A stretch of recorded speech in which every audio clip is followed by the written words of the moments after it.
أيها المسلمون عباد الله، إن الله شرع لنا في خاتمة شهرنا زكاة تؤخذ من أغنيائنا ومن فقرائنا وترد على فقرائنا ومساكيننا. فرضها صلى الله عليه وسلم على الحر وعلى العبد وعلى الذكر وعلى الأنثى وعلى الصغير وعلى الكبير من المسلمين. ولماذا فرضها صلى الله عليه وسلم؟ فرضها صلى الله عليه وآله وسلم لسببين.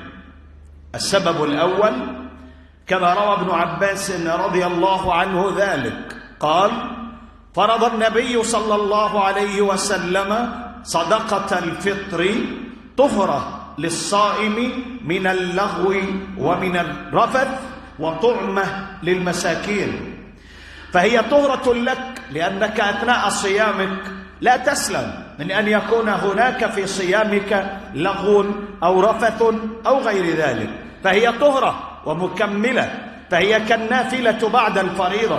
زكاة الفطر كالنافلة بعد الفريضة، مكملة متممة منظفة مطهرة، طهرة للصائم من اللغو ومن الرفث وطعمة للمساكين.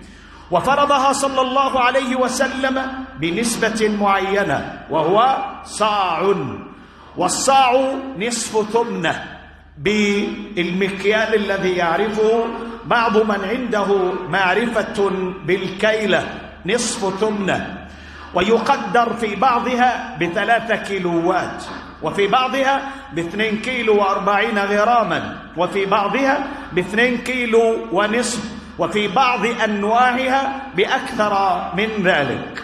وعلى كل يخرجها الإنسان طعاما كما أمر صلى الله عليه وسلم وكما فرض. في حديث عبد الله بن عمر رضي الله عنه وأرضاه قال: فرض النبي صلى الله عليه وسلم زكاة الفطر صاعا من طعام، صاعا من طعام، هذا الذي فرضه النبي صلى الله عليه وسلم، فأخرجها أنت كما فرضها رسولك صلى الله عليه وسلم، في حديث ابن عباس وفي حديث عبد الله بن عمر رضي الله تعالى عنه وأرضاه.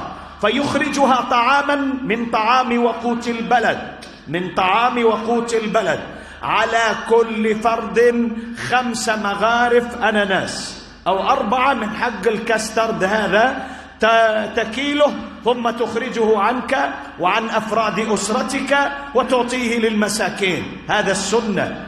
وفي هذه السنة وإخراجها جو إيماني جميل يربط الفقير بالغني ويربط الغني في الفقير،